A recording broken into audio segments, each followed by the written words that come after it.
এই প্রচেষ্টায় আজকের এই ইফতার মাহফিলের পূর্বে আলোচনা সভার সম্মানিত সভাপতি, আপনাদের চেয়ারম্যান, জনতার চেয়ারম্যান জনাব আলাউদ্দিন আল মামুন, জেলা বিএনপি সহ সভাপতি এবং ইউনিয়ন বিএনপি সভাপতি ইতিমধ্যে আমাদের মঞ্চে উপস্থিত হয়েছেন। থানা বিএনপি সংগ্রামী সাধারণ সম্পাদক, সাবেক সকল ছাত্র নেতা কালীচরপুর ইউনিয়ন চেয়ারম্যান আলমগীর হোসেন আলম চলে যাওয়ার পরে উনি বক্তব্য দেবেন। আমাদের এমএ মধ্যে সাহেব রাস্তায় আছেন, উনি আসা পর্যন্ত উনি থাকবেন, তার সাথে আমি একটু আগে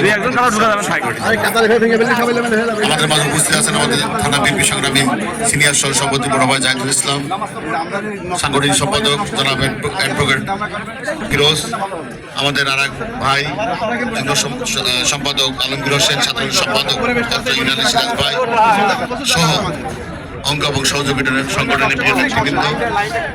আমরা কথা না বলি, সামনে উপস্থিত প্রিয় ভাইরা আমাদের অ্যাডভোকেট জাহিদুল ইসলাম ফিরোজ যে কথাটা বলছিলেন, মসজিদে দিতে পারতাম।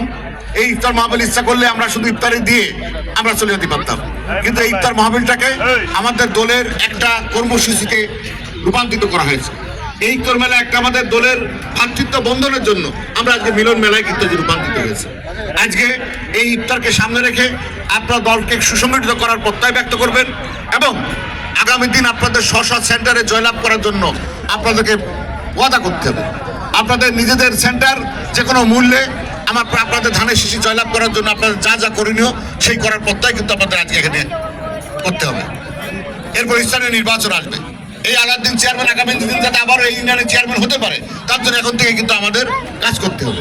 এবং সর্বোপরি অঙ্গ এবং সহযোগী সংগঠন যা আছে আমাদের, ছাত্রদল, যুবদল, কৃষক দল, স্বেচ্ছাসেবক দল, শ্রমিক দল, এগুলো আমাদেরকে শক্তিশালী করতে হবে।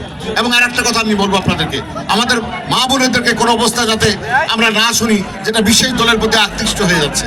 আসলে আমাদের বিশেষ দলের ভাইরা বিভিন্ন সময় বিভিন্ন কথা বলছেন, সেই কথাগুলো আমরা প্রকাশ্যে না বলি, আমরা শুনি এবং সতর্ক থাকি।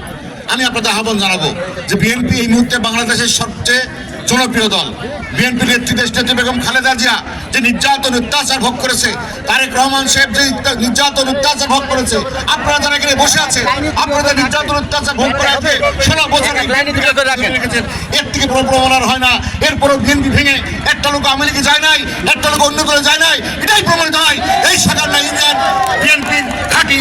এবং আমি মনে করি যে এই সাধারণ ইউনিয়নে আজকে ইফতার মাহফিলের আয়োজন করা হয়েছে নিঃসন্দেহে অন্য কোনো ইউনিয়নের থেকে অনেক বড় হবে। এবং আমি দেখে আসলাম যে আমার হাবিব দেখে গেল 13টা আইটেম দিয়ে আপনারা ইফতারি করাচ্ছেন। এখানে যে খেলা 14টা আইটেম দিয়ে আপনারা এখানে ইফতারি করাচ্ছেন। এখানে যে খেলা হয়েছিল সেই খেলাও কিন্তু আমরা দেখেছি যে জিনেদার মধ্যে সব থেকে আলোড়ন সৃষ্টি হয়েছিল। সুতরাং আজকের এই ইফতার মাহফিল নিঃসন্দেহে সফল হবে এবং যারা আয়োজন করছেন আমি থানা বিএনপি এবং জেলা বিএনপির পক্ষ থেকে আপনাদের সবাইকে আন্তরিক অভিনন্দন, ধন্যবাদ জ্ঞাপন করে আগামী দিন যে কোনো নির্বাচনের জন্য, যে কোনো আন্দোলন সংগ্রামের জন্য এখন থেকে প্রস্তুতি নেওয়ার আহ্বান জানিয়ে আমি আপনাদের মাঝে বিদায় নিচ্ছি।